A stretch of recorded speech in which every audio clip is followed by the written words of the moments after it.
right, welcome back to the Butter Notes. It's Jim, Jake, and Tone here with another raw beef. With the strangest selection of raw beef picks probably to date. Why? It's up there. This is Tone here, sure. and I'm asking Jim why it's so strange. I mean, we don't want to spoil anything here, do we?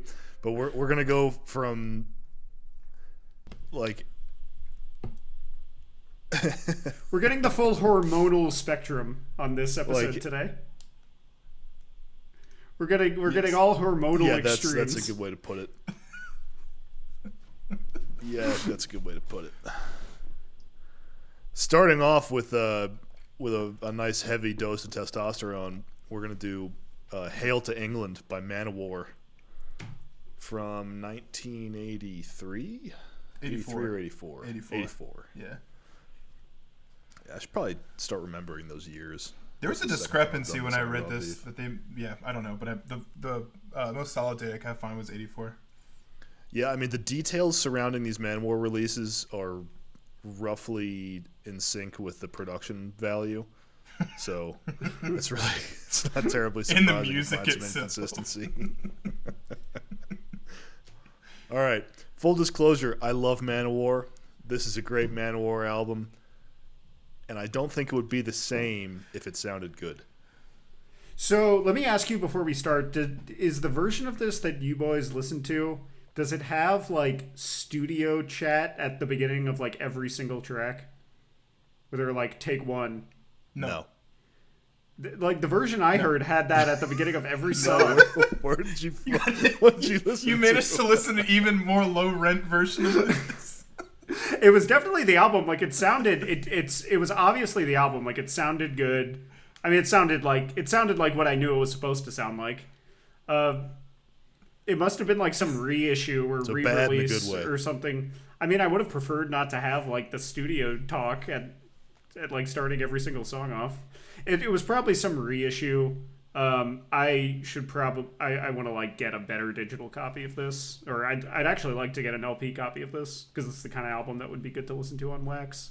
But the digital copy of this I got. I know that a lot of these albums have been re-released and remastered in like various different guises throughout the decades. So I heard some version that had like these weird like studio studio chatter.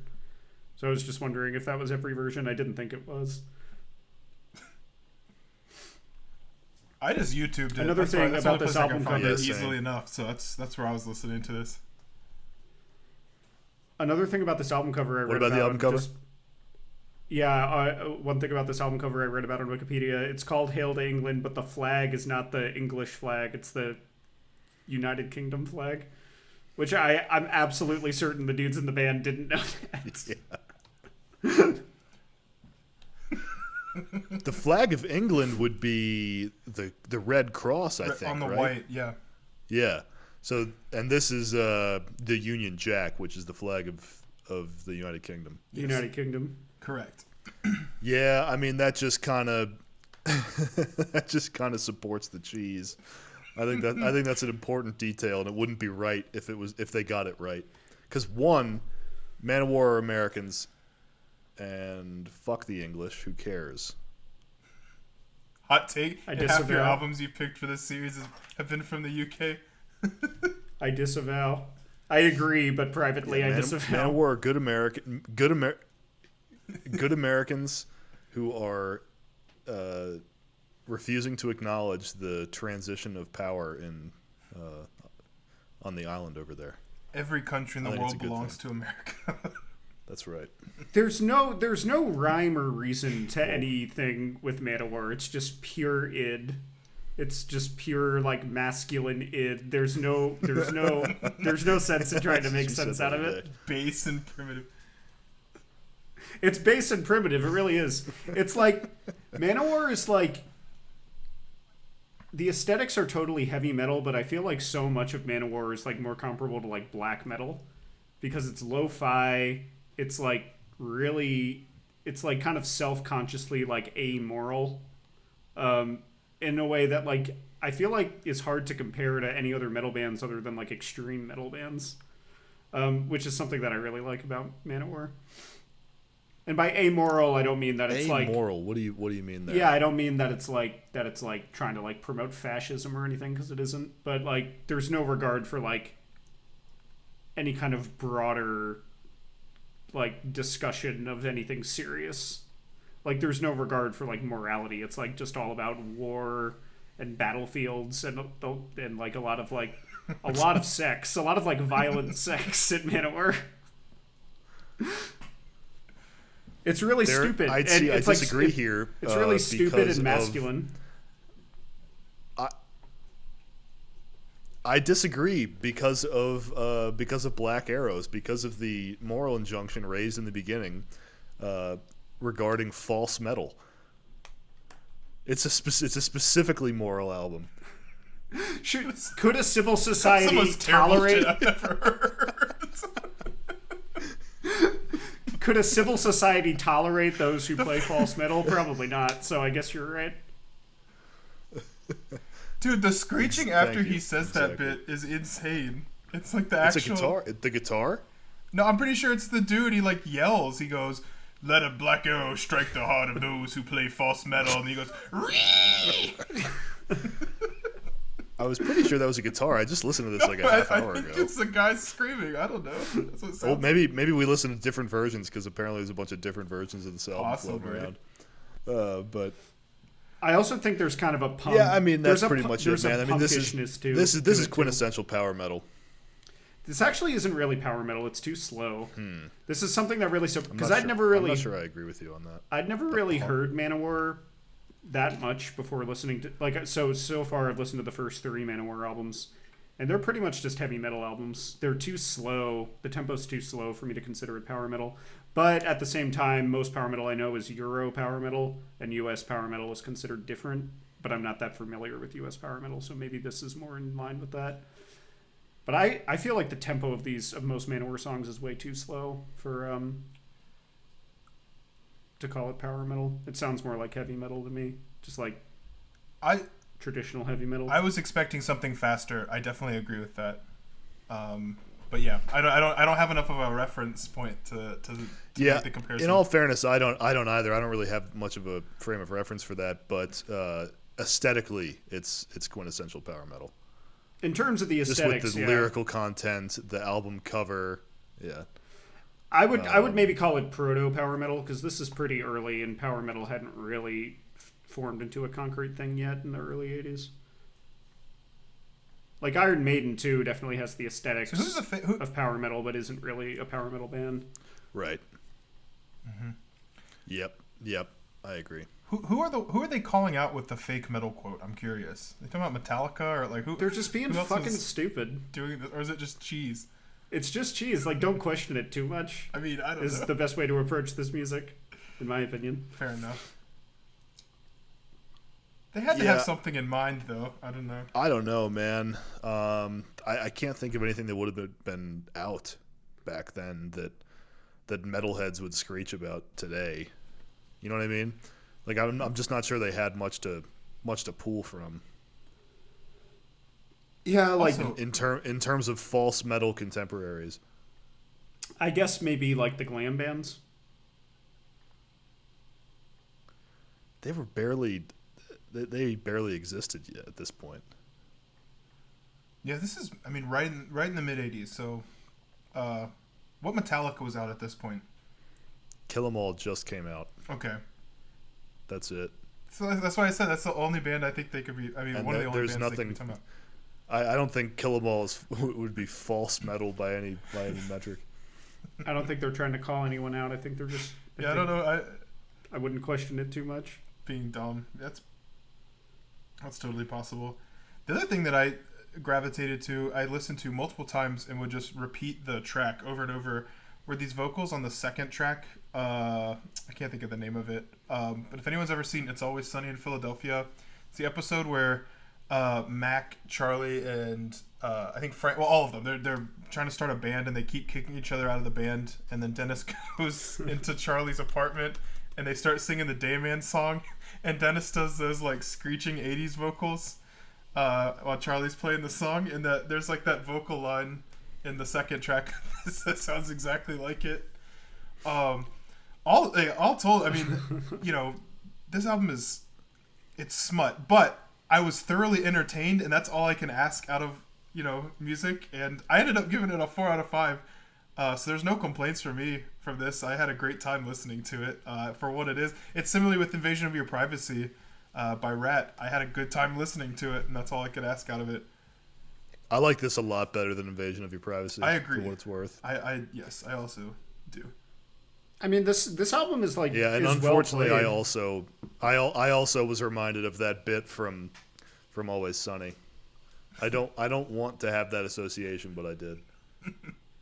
I mean, this is like a well-performed album. Like there are some like legitimately good riffs. The vocals are really, really strong.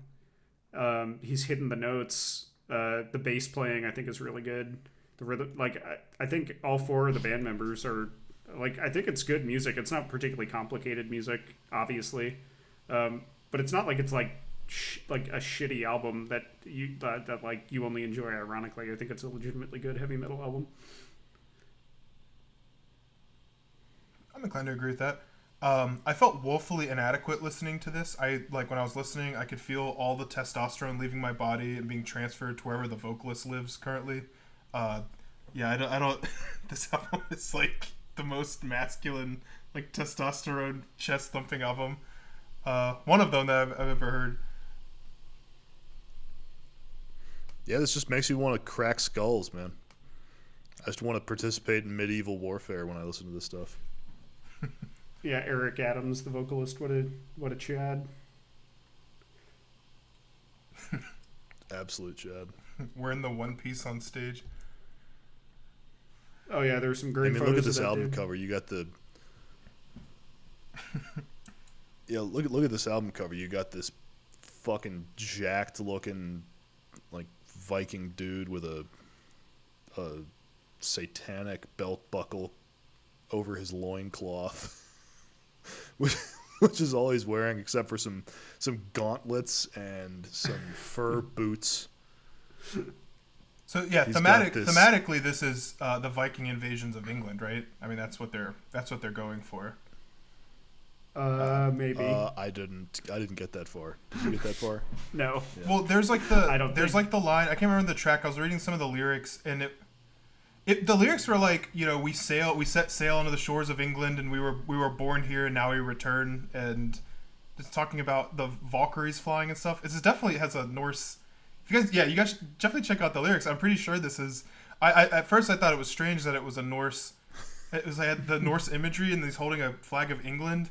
But I think the idea was, like one of the lyrics was like, we were born here, and now we return to the shores, or something like that. I'm pretty sure that's what they were going for. And that's why the Viking is carrying the flag of England, because that winged helmet's definitely like the. Yeah. Oh, that's. I love this dude's head that's getting stepped on in the bottom left corner. Yeah, I don't know who he is. The halberd or battle axe down there with the blood on it. It's a badass album cover. It's pretty Props cool. to whoever did this one. So have you heard other Manowar albums? Or is this the only one? I've listened to one other one, whatever came out before this. There were 2 that came out this year. I don't remember the name of the other one. But I'd read that they... I'd read that they wrote this album to pay back their English fans because they had to cancel a bunch of shows in the UK. And so they wrote this as to say, like, we're sorry, here's an album about England, or something like that. And I think it's as simple as that.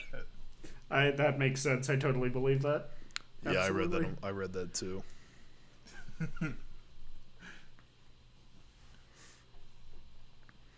All right, fellas, do we want to say anything more about this Manowar album?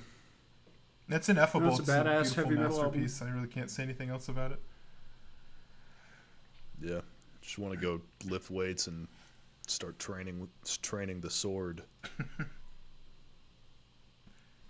All right, yeah. So album number 2, completely different from Manowar. No resemblance whatsoever to the previous album.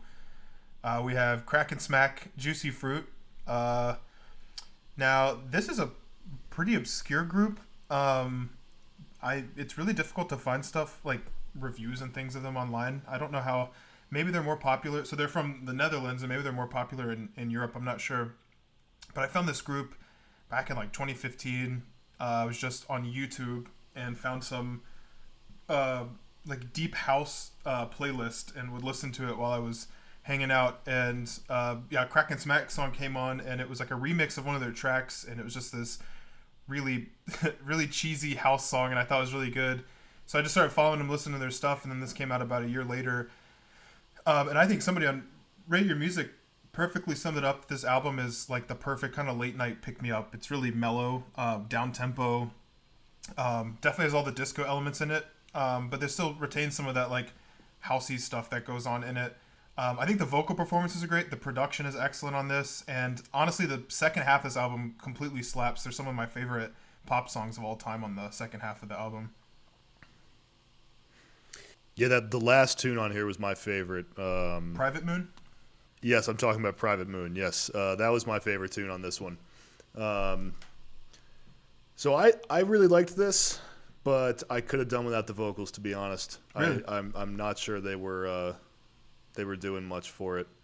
I don't know. That it sort of put me off. I don't know why. I think Eric. I don't think it was a stylistic thing. I think it was just it was the way that they interacted with the rest of the music. Yeah, I mean, they have like multiple features across all the tracks. So there's like Eric Biddens, I think's his name. He's on the first track, and a couple of the others. I like his contribution. He's really good. I think he's a really great vocalist. I think it works fine. Ivar and Sangeeta on Toxic Love Affair, she absolutely kills it in the chorus. And then I like the vocals on Alone With You. That's, like I said, that's probably one of my favorite pop tracks I've ever heard. They work for me. It would have been a fun album to listen to without the vocals, but they don't hinder the music for me in any way. I thought the vocals were really strong. I think this album has no business at all being as obscure as it is. Maybe New Disco. New Disco had like a little bit of a revival with Random Access Memories by Daft Punk in 2013. So I was going to say maybe New Disco, like, even though it's like a accessible style of music, maybe it's not that much in the mainstream. But in 2016, I guess it was fairly in the mainstream with that boost it got with Daft Punk. So I don't understand why this isn't more well known. Like, yeah. I thought every single track on here was super catchy, like super fun. I Don't Know Why, I think, was my favorite, which is the third track. That was like, I was listening to that and I was like, this is like one of the catchiest songs I've like ever heard. Most of the tracks have that like kind of standard disco synth and beat, which I really like. I'm kind of realizing that new disco is a genre that I really, really love, even though I haven't heard that much of it. But every new disco album that I hear, like, I'm really, really into the style.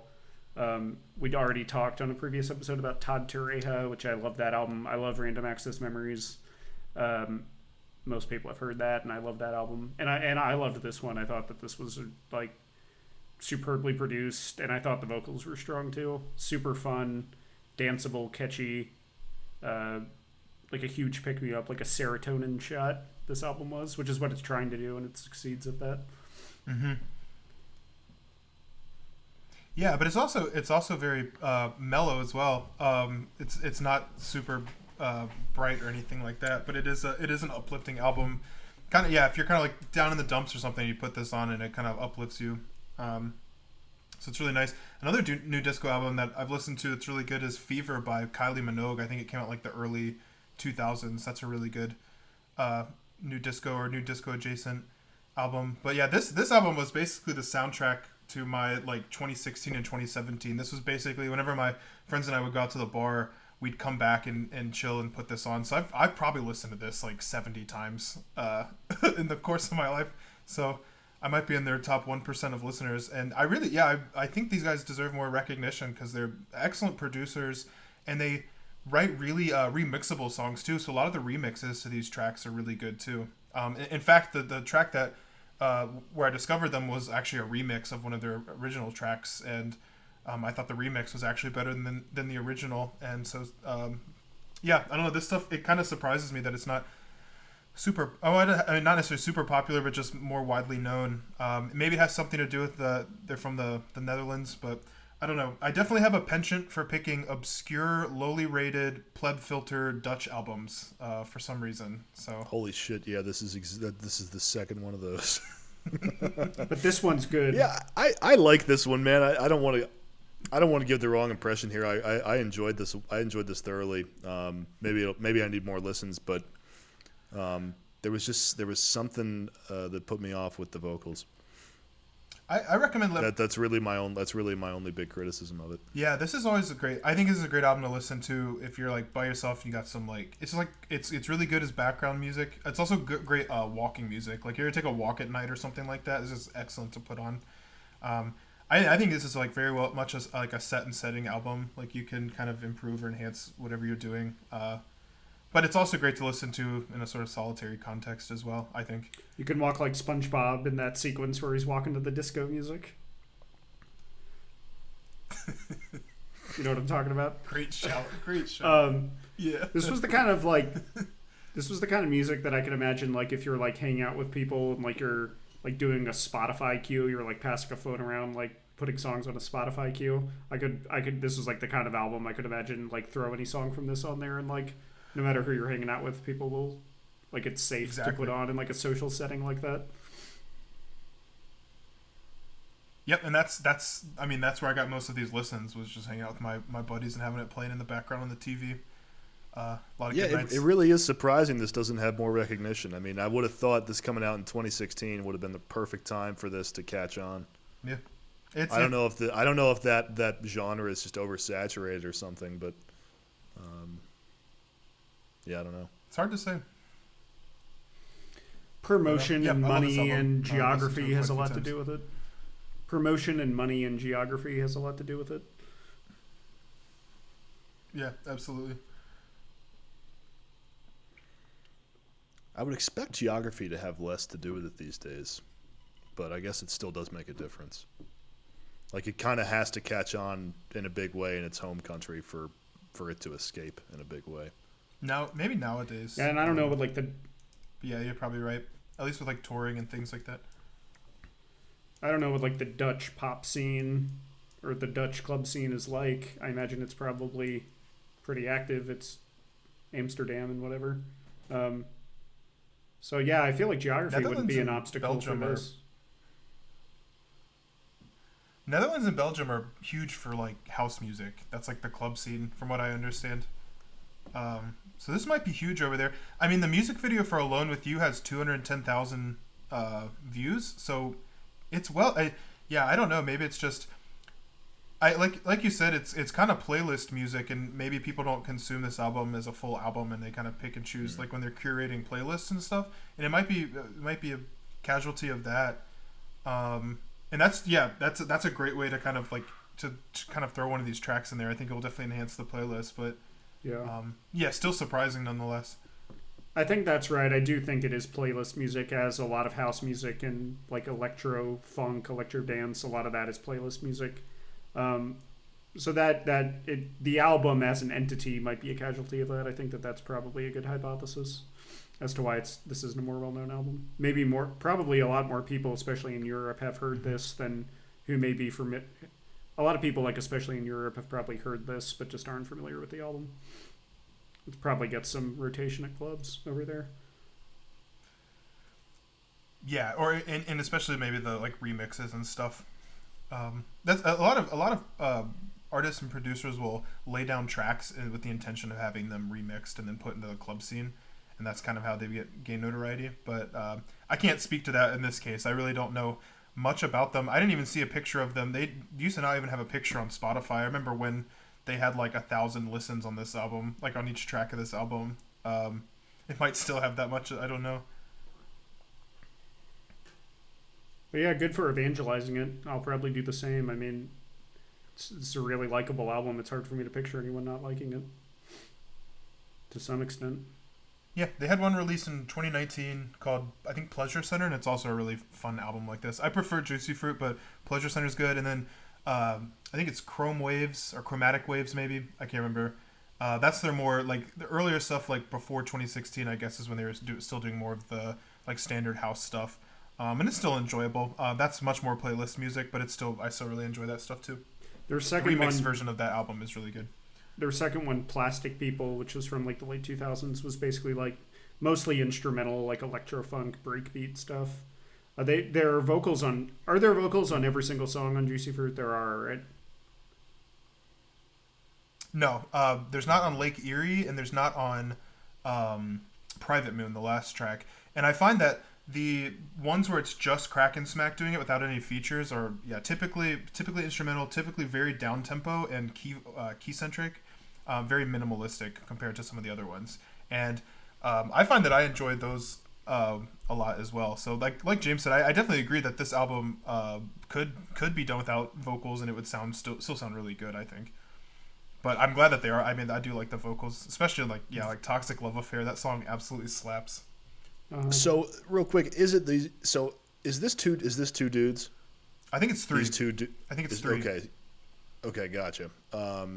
And are they the ones doing vocals, or is it that they have people come and feature on it? Yeah, all the vocals are features.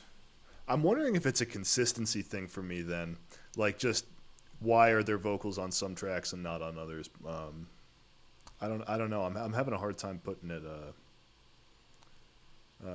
figuring out what it is about them that rubs me the wrong way. Yeah, maybe that's it. Because like I really do like the instrumentals.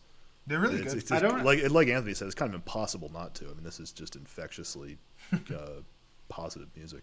I don't think we're all that used to like music of this scene because stuff like this is common. Like that Todd Terreja album. That Todd Terreja album is mostly instrumental, but there are some guest vocals occasionally. Again, Random Access Memories is the most well-known album that's like this. It's obviously Daft Punk is two dudes, but it's like loaded with features. All the vocalists are guests. I think it's pretty common in this style and this scene. We're not that used to that because most of the music we listen to is like a coherent band unit performing an album, and this just isn't the same. Right. Have to like it's like a code shift kind of when you listen to music like this, like a schema shift from like the kind of stuff we normally listen to.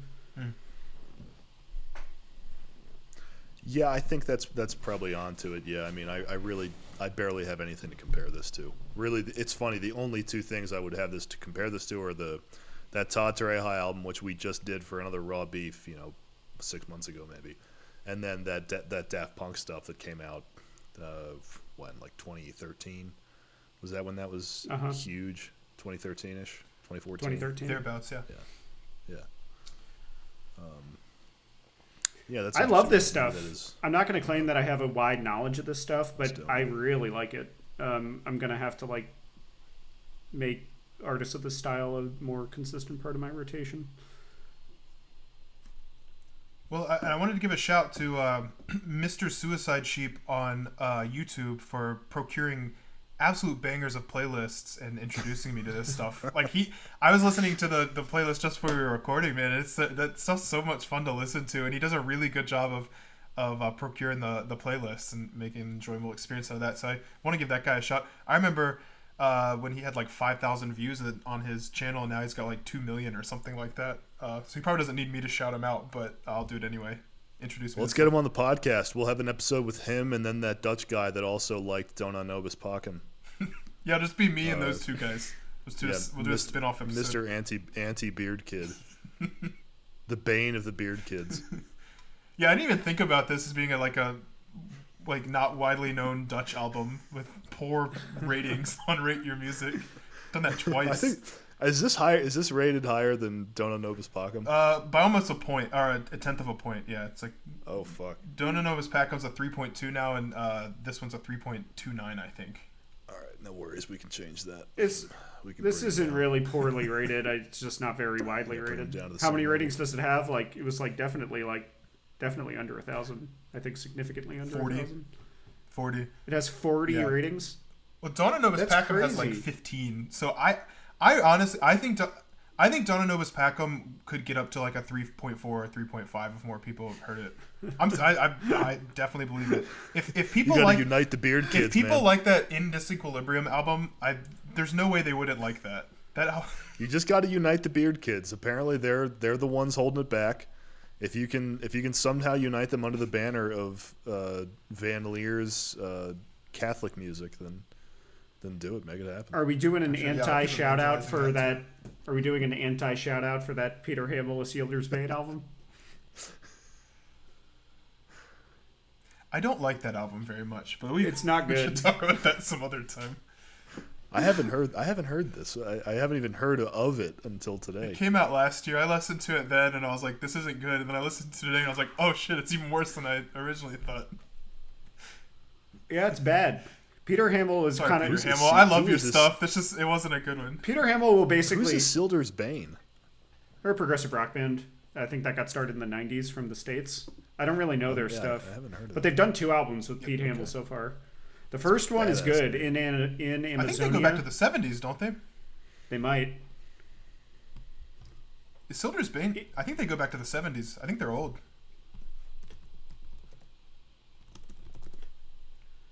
In Amazonia, the first one they did with Pete Hamill from Resident 2019 Beard Kid is on the quest. It was pretty decent.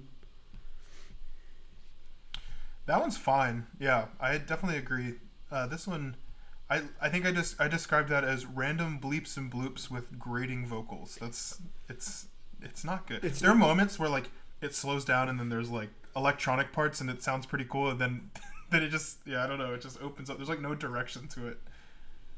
It's not likable. Peter Hamill just like he puts out so much music.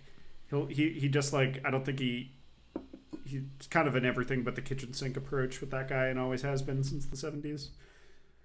So he's definitely put out some amazing stuff, but he's put out a lot of dross as well. Yeah. That's bound to happen. That classic Vandergraaf stuff is so good. I agree. Pawn Hearts and God Bluff. Least We Can Do is Wave is excellent. Still Life's really good. Still Life's great. Yeah. I love that stuff. Nadir's Big Chance is probably my favorite Peter Hamill album, including Vandergraaf. And Over is also like I would say Over is like I don't know if I'd call it a masterpiece, but it's definitely close to a masterpiece singer-songwriter album. So I'm not hating on Peter Hamill. Good thing he'll never see this. Nope, I'm hating on this particular album. I did not like it. I will not evangelize that one. Please don't listen to that. Save yourself.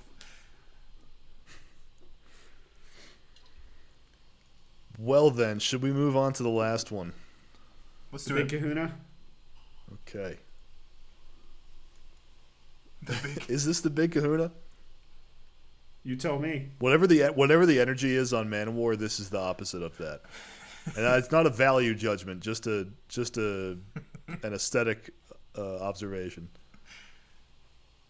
a hormonal observation, like you put it in the beginning. Please continue. Dig yourself into a hole here. I want to listen to you dig yourself into a hole. Real quick. What is this band's name? Or Loona, what is this group's Odd Eye name? Circle. So it's Loona, Odd Eye Circle, but Loona is like a main. This is like a side project. Yeah. So I don't understand how the K-pop industry works, how the Korean music industry works. I don't understand it. It's very different from how the Western music industry works. So I'm not going to claim to get it.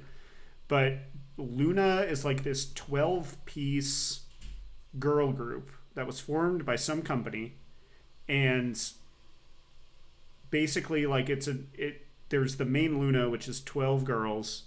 And then there were like a million side projects and side formations and solo albums. And this is one of them. And so what this is Loona, Odd Eye Circle, and it's 3 of the girls from Loona. And they made an album. I don't really get how the Korean music industry works. When people, I'm told that there was a huge like a huge advertising push for this band, and that they would like release a single, and each time they would add a new member on. So like the way that K-pop works and the marketing, the way it's one of the ways it's different from Western pop music is that like the group unit is like really important, and they kind of create this sort of cult of personality around all of the members. Like they create these icons and idols of the groups. And it's really different in that way, and like the production value is huge, and like this kind of music is much more interwoven into social media. Like they go on like variety shows, TV shows. They have like reality shows. They do also, and these are like the primary celebrities in Korea. They're like extremely popular. Like I think I was reading BTS, who's like the most popular K-pop group right now. We're like the highest selling artists in the world, and they beat Taylor Swift who's second. They outsold her by like 400% or something like that. Jesus Christ! Yeah, so they're BTS extremely popular. is This stuff is like they're like idols. Yeah, like that's the whole marketing of it. Like the music videos are gigantic. They spend more money on one music video than I'll make the rest of the year. Like they're like do like bios of all the members, and like they all have like designated roles. Like he's the rapper and he's the dancer and he does like it's really well like highly coordinated, and the way they like market it and push it is insane compared to Western pop music. BTS is like by far the most popular band on the planet, like by far. Like as you said, they 4 times more popular than Taylor Swift. So like this whole scene, the insane that's absurd commercial engine that is K-pop is I'm just scratching the surface. So I'm not going to claim to know much. But this is one of the most acclaimed albums in all of K-pop. This album is really, really well liked, so I figured I'd check it out, and I'm glad I did because I think this album is great. And it's another album that I find it hard to see anyone not liking it, unless you're just like being super jaded and like pretending not to like it. When did you check this out for the first time? About a year ago, maybe a little less than a year ago. I'm thinking we've conformity experimented James. Like I think deep down he hates this shit, and he saw us talk highly about it, and he adjusted his ratings accordingly to fit in. That's what I think's happening here. And we're just fucking with you. So. This shit sucks. We think it's terrible, and then you're sitting here talking how good it is. No, I'm just kidding. I like this. It's really good. No, I mean, well, your hypothesis doesn't work because if anything, I care about my aggregate raw beef ratings. Oh, so you'd bring and it down. If I downrank this, then it would help my victory. Barely. Although it's like probably not because this has been rated people have some it. Fucking thousands of times on Rate Your Music. No, I mean, look, this is the way I'm looking at this. This is a good pop album. I don't have much to compare this to either. I don't really listen to pop music. I know I like this better than fucking Taylor Swift. That's about as far as it goes for me. There's a like. I was trying to distill like the difference between. So I was just thinking about it in the context of like Latin pop music. So like there are very identifiable tropes in Latin pop music. I'm thinking like Despacito, for example. Sure. There's like that characteristic kind of backbeat that they have. That and like for our reference, if you listen to Calatamiento, I mispronounced that, Global by Dance Gavin Dance, they have that very characteristic beat that you hear in a lot of Latin pop music. And there's just like the obvious like Latin influence in that as well. So I'm trying to figure out like how it like to distill like how it's sort of unique, and I can track a qualitative difference in this to Western pop music, but I don't have the real vocabulary to describe what I'm hearing and how it's different. One way that I might describe it is that it's like brighter, like more whimsical, and it has almost like a childlike quality to it, not in a bad way. But I think of like anime intro theme songs and things like that when I'm listening to it. It just kind of got that aesthetic to it, and I like that. It's totally fun. They're excellent vocalists. They have really interesting vocal hooks and harmonies, and the production is absolutely stellar. Yeah, I kind of had a similar thought process going on with this. It's hard to distill the difference between this and what happens in Western pop music, at least as far as I can tell, which again is not very far. But like one of the only differences that comes across immediately is the language. And that fluctuates, like we talked about earlier. You know, they're going in and out of English and Korean. Yeah, that's something a lot of these groups do, I think. It is different though. Like when I was kind of like a douchey neckbeard prog kid in high school, I would like talk about how like even though I'd never heard any K-pop or J-pop, I would claim that it's the same as Western pop because I just wanted to be contrarian. But it's not the same. Like there is a difference. I can't really explicate it yet either.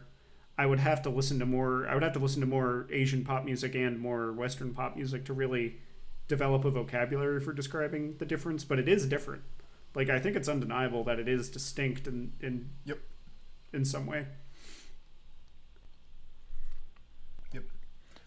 Yeah, it's not to say there's no convergence or overlap. There's obvious tropes that appear on both, but there's just a quality or a feeling that I get listening to this that's distinct, and I can't describe what that difference is, but it's there. It's felt, but not. I can't think it. This might be a stupid analogy. I don't know. Again, not knowing enough about current pop music really to be able to compare the two in any great depth, but I'm thinking about Japanese single malt whiskey, which is basically just a good copy of Scotch. Like, it doesn't. It's basically just trying to be Scotch. There's not much that's unique to it. Otherwise, it's 100% barley malt, just like any single malt you find coming out of Scotland. It's got most of the same flavor profiles. It's really good, but it's basically just a copy. I don't know if this is the same way, but it's just an interesting analogy that popped in my head. There's an obvious influence, like I said, overlap, but I still get the impression that there's some influence on this that's not like uniquely Western or something like that. And I think the same way that like Latin pop music has its own thing going on. I think the influence is more cyclical and not as one-sided as that analogy suggests, because I think there's a lot of Eastern influence on Western music, pop too. I don't think that... Sure. No, absolutely. Asian pop is not like exclusively borrowing from Western pop. That's like...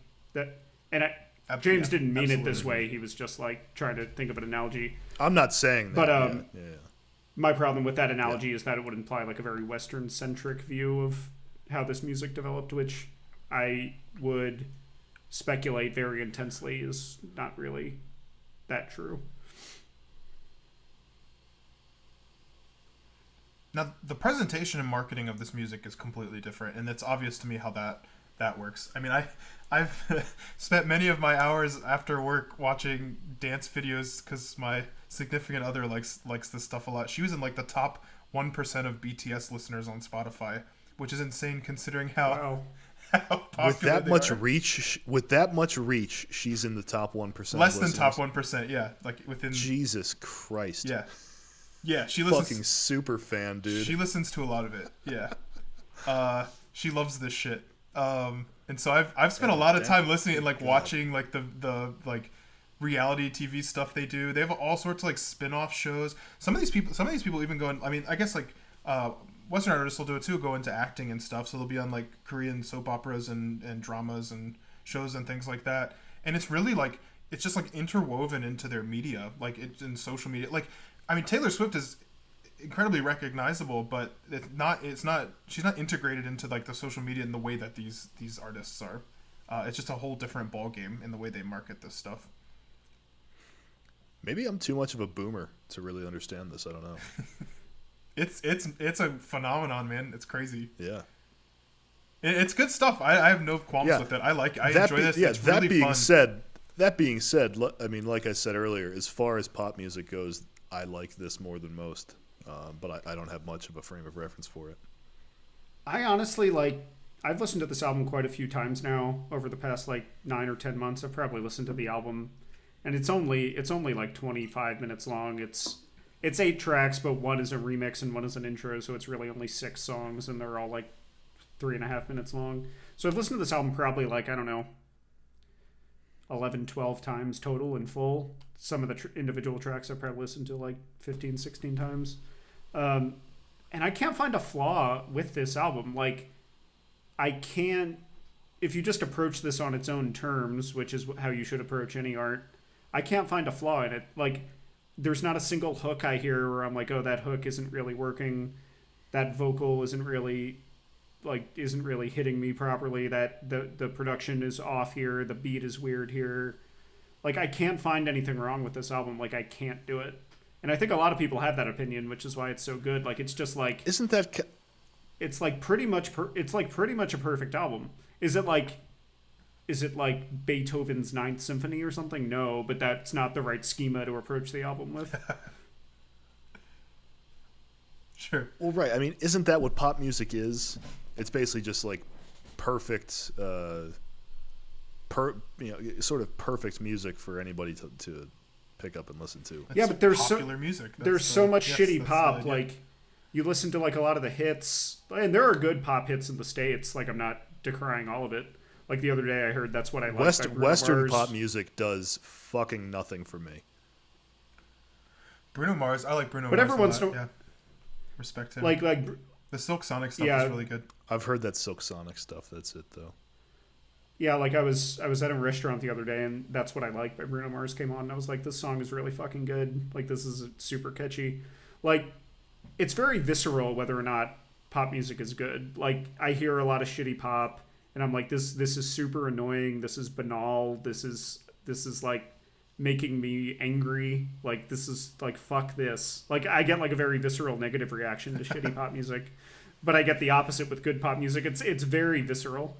And when it's good, and this album is really fucking good. Like, these hooks are honestly pretty legendary all over this Loona at Eye Circle album.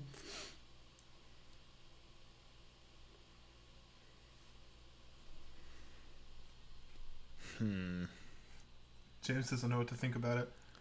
I'm just wondering, like, I'm wondering what's different about it. Because I also, like, normally I just get pissed off and hateful when I hear pop music. Like, Western pop music just does nothing for me. Does absolutely nothing for me. But I didn't have that experience when I listened to this, and I don't know why. Because like, the hooks are good. I wasn't sitting here like a hateful bastard just waiting for it to end. Yeah, because... But is it that simple? I think so. Because, like, the hooks are probably fucking fine in Western pop music. No, they're not, though. No, but the hooks are probably just fine. Like, they're written to be perfect. But they're written to be perfect. Like, how could it be different? I wonder. I'm wondering what the difference really is. If it's not grabbing you... I don't know. If it's not grabbing you and, like, shooting off some dopamine in your brain, then it's not a good hook. And these hooks do. It's hard to intellectualize it because it's not not intellectual music. No, but Western pop music does that for Western pop music does that for most people who listen to it. That's why it's so popular. So what's the difference? What's the difference in the way that I hear this versus the way I hear something else coming out of America or Great Britain? It's a hard question to answer because it's so subjective. Yeah, I really don't know. I don't know. I really don't know. Listen to it more and try to figure it out. Yeah, I'm interested to know what it is that's so different. But I said, I wasn't sitting here like a hateful pile of shit when I listened to this, and that's very interesting. When it comes to art, I like to kind of live in that mystery a little bit. I'm okay not knowing. That's interesting. I tend to agree with you there. I mean, you like it or you don't. I always feel also like these three girls are really something when I figure out why I like it, and then I like it more. That's usually my experience. And also, these three girls are really good singers. Like they're really good vocalists. Well, they're auto-tuned to fucking oblivion. They are. Yeah, obviously. I mean, you can watch them live. I mean, they're probably really good. I'm just saying the production is auto-tuned to oblivion. You're not. So it's hard to tell from a studio performance. Obviously, nothing on this album is like raw or acoustic at all. Obviously. But the vocals don't really have like an auto-tune quality to them on here. Maybe just because it's so professionally done. I don't know. I think they're good singers, though. I think I would like... It didn't strike me that their voices are like incredibly cleaned up to like in an artificial way. Did it sound like that to you? I don't mean they're not. I'm just saying that it's hard to tell. No, I'm just saying it's hard to tell because the production is so perfect. Like I'm sure they're good singers. It's just hard to tell in this context because I know you can tell so much work has been done to the tracks in the production. Yeah, this is a high budget album. You can tell. Oh God! Yeah. All of it is. Yeah. There's a lot of money pumping into this, and then even more of it comes back. It's a huge commercial success. Bigger than this might be the biggest music of all time. Like commercial. Well, yeah, BTS is undoubtedly, as we already said, undoubtedly the most popular band on the planet.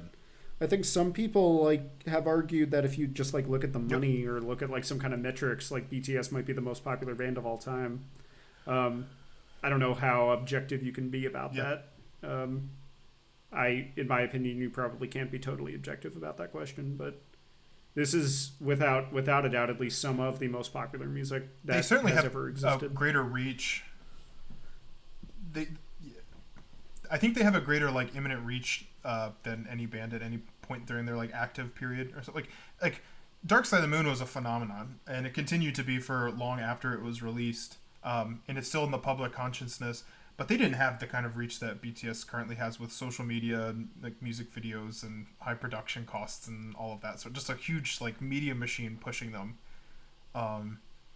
So that's like I said, it's obvious to me that how the presentation and marketing of this is much different, and I guess I mean this is a counterexample to me because I've been in the mode of thinking that if you have that like money pushing it, then it's going to be terrible. But this isn't terrible. I actually quite enjoy it. So this is a great counterexample to that line of thinking. There's a bunch of money behind it, so it's watered down corporate bullshit or something like that. And I don't get the impression for it. It's just really polished and fun to listen to. Maybe it's mind controlling me. I don't know. This is why I'm just wondering what the hell's going on here because I have some suggestions, but I'm afraid to say it. So say it. I'm sitting on a couple things here. I like it too. I don't know why I don't. I don't know why I don't hate it. I'm sitting on a couple ideas. We could cut this. Is it brainwashing? Like is there some subliminal messaging going on that I'm not aware of? I really want to hear Jake's you guys might not be thinking it, but this music is highly suggestive, and I think this music is highly suggestive, and I think it has a large amount of sex appeal. I'm not joking. I think that's a way that it kind of proliferates itself. And that's not. I'm not saying anything wrong with that, but that's absolutely why people like this stuff. Isn't that all pop music though? What's the difference? It's in a much different way. Like I said, with creating the idols out of them, they're lifted to superhuman status. It's not done in an organic way. They're created into icons of this sort of thing. Okay, but that didn't happen in our context, or at least it didn't happen for me. I mean, I just listened to this because Anthony said to listen to it. So what's the second thing is why would that have? I think there's a kind of purity to it because a lot of Western pop music has a sort of political undercurrent to it, and there's none of that here. That's the other thing I think that's going on. That I think is different. Huh. If you listen to a lot of Western pop music, there's all sorts of political undercurrents and things going on in it. And not saying that art can't ever be a medium for that, or some people think it's always a medium for that, and that's all it is. I don't share that view particularly, but are you talking about it's certainly unfiltered in that way? There's not. Are you talking about Taylor Swift's pseudo feminism, for example? Is that the kind of thing you're talking about? Yeah, that sort of thing, or I listened to the Olivia Rodrigo album when it got popular, and it's talking about what it's like to be a teenager in America or something like a Zoomer teenager in America. And there's obviously just observations that the lyrics make, and it's kind of framed in that way. And then of course it's marketed and presented. I mean, of course, I think with anything, the way something's presented to you, as I said with Kraak and Smaak, it's a set and setting album, and I think in a lot of ways listening to it at the wrong time, you might not enjoy it as much as if you're going for a walk, like I said, or you're just trying to have a relaxing night or whatever. So that can obviously alter the way we consume the music.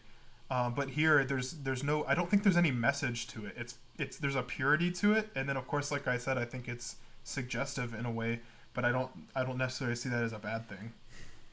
But I think that's something that's happening here and why it's popular. Yeah, that's totally fine by me. I mean, it's supposed to be hot. Very obviously, it's supposed to be hot. And but that's all. But that is true that's the same with most Western pop too. So, I kind of see what you mean, Jacob. Hence my squinty eyes, man. I don't know. There's something else at play here. Maybe this is a Cyber Soldier Porygon type of scenario, and we're all just in this fucking trance. I don't know, man. Has this given anybody seizures? That might be worth investigating. This album is super fucking fucking really good. rabid about this stuff, man. Yeah, I love this album. I like it too. God damn it, I like it too. It's good shit. It's good shit. Most K-pop is good shit, though. The stuff I've listened to, I've enjoyed it.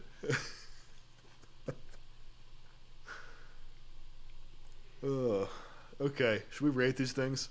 Yeah, then I got some stats. We rate them first, and then we'll do stats, right? Either way. That's how we did it last time. I think we did stats first last time, but it doesn't matter. Okay, let's do that then. All right. Okay. We'll do our scores first. So I'm still pulling up the rear here. I think I jumped up though to 3.53. So that's my average rating right now. Pretty happy about that. Anthony, you're in second place with a 3.65. So you gained a point, I believe, or you stayed the same. You're gaining some incremental points there. And then James, you dropped a bit to 3.67. So Anthony is gaining on you. So Anthony, you need to keep picking really popular K-pop records, and you will beat him in no time. If you keep picking Manowar and shit, you should go. Keep picking U.S. power metal. You might lose this one, bud. The only notable thing that happened geographically is that the Netherlands has now broken the tie for third place and is now only the third country with multiple entries in our list with 2. The USA is still number 1 with 11, and the UK with 6. And then, of course, South Korea joined the list with the Loona Odd-Eye Circle record. We need to make North Korea join the list next. Highest and lowest rated. Ooh, that would be... Can we find that? Some classic North Korean classical music? Some best Korean pop coming out of Pyongyang. I'm trying to collect all the flags, so that'd be fun. Revolutionary opera.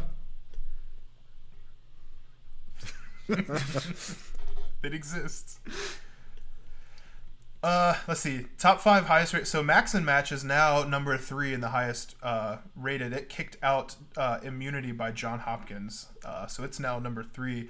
And I believe, James, you still have the top 2 highest rated albums. And then Anthony has the next 3. And I don't have any of the top 5 highest rated albums. And then for the lowest rated albums, Juicy Fruit is now number 2. I have the 3 lowest rated albums, and then you each have 1. So I'm trying to clear you all out of that. I'm trying to get down into like the 5 lowest rated albums. Just proves how superior my taste is. And then timeline wise, Anthony and I are approaching so I'm firmly in the 2000s as my I'm at 2002 as like my average year that I've done. Anthony, you're at 1999, and James, you're creeping back towards the 80s. You picked a lot of 80s stuff, so you're at 1993 right now. And collectively we're at a 40-year range, so we've covered 40 years of music. 1977, the Survivor Suite being the earliest, and then this Loona Odd-Eye Circle, the latest. So Anthony, you're bookending the time range here. With 2 albums that couldn't be more different. Both are transcendent masterpieces, so it's going to be an interesting retrospective for episode 10. Curious to see what else we can put together statistically. I got some fun stuff planned. Wait, all right, let's rank these things. Wait, name all the countries that we've covered before we do the rankings. Yeah, sure. So the US with 11, number 1, then the UK with 6, Netherlands with 2, and then all of these have 1. Germany, Mexico, Poland, Norway, Hungary, Greece, Canada, South Korea. Based. Yeah. And Jim has yet to pick anything that's not from the US or UK, I got some South right? American music coming in hot. Canada. Oh. Yeah. God damn it. Yeah, I'm firmly in the Anglosphere, but I do have Canada. I think that's artificially done at this point. We've mentioned it, so actually, fuck. Canada has French people in it. Does that make is Canada allowed to be considered Anglosphere at that point? Let's go ahead and move an on. Album from Quebec? Fuck no. Of course not. Yes, they count. What do you mean? We're cutting out. All right. All right. Let's rank these things. All right. For me, it's actually pretty easy. This one's 3 to 1 is Juicy Fruits, Max and Match, and Hail to England. Go ahead, Jake. Do I go next? Okay, I'm gonna go with Hail to England at 3, Max and Match at 2, Juicy Fruit at 1. Surprise. This one is actually kind of hard, but Hail to England at 3, Juicy Fruit at 2, and then Max and Match at 1. But Juicy Fruit and Max and Match are pretty close. And I really like that Manowar album too. Like, these 3 are fairly on par. Yeah. I gave them all the same rating. But Max and Match is just too so I guess that goddamn means, pristine. on average, the Max and Match album is our favorite. Yeah. Well, in retrospect now, I started this episode out saying that it was going to be the strangest selection. And do we think that has held true? Like I said, this is cheesy good fun. That's the theme of this episode. All these albums Raw are Beef 8, fun. cheesy good fun. Raw Beef 9, cheesy good fun. Raw Beef 9, Cyber Soldier Porygon. Yeah, we should come up with subtitles for all our episodes if we can find any unifying. I don't know how Million Town, After Crying, and Husker Du go together, but we'll figure something out. That's not a bad idea. We could work on that. Cyber Soldier Porygon? What meme is that? Yeah. You're going to have to explain that one to me. That's the episode of the Pokemon anime where it was there were a bunch of flashing lights and a bunch of kids got seizures. You haven't heard of this? He fucking laughs about it. It's That's fucking terrible. It's an amazing. outrage. That's like that 30 years Mario later, Party. it's an outrage. Yeah, Pokemon got in a lot of trouble for that. They did. Mario Party 1 on the N64 got discontinued because there was this minigame where you had to spin the joystick really fast, and kids would like put their palm on the joystick and like spin it with their palm, and it was like literally like drilling holes into kids' hands. So you can't get Mario Party 1 anymore. Like they've never put it on the virtual console. Like it's like totally impossible to play Mario Party 1 anymore unless you get an old cartridge because of that. Did you know about that? Nintendo's number one export is torture, apparently. Torturing children, that's what Nintendo's export. Japan is just fucking awesome. They have some balls over there, unlike over here. No comment. It's fucking true. All right. This seems like as good as a place as any to stop this one. We'll catch you all for Raw Beef 10, the retrospective with a W.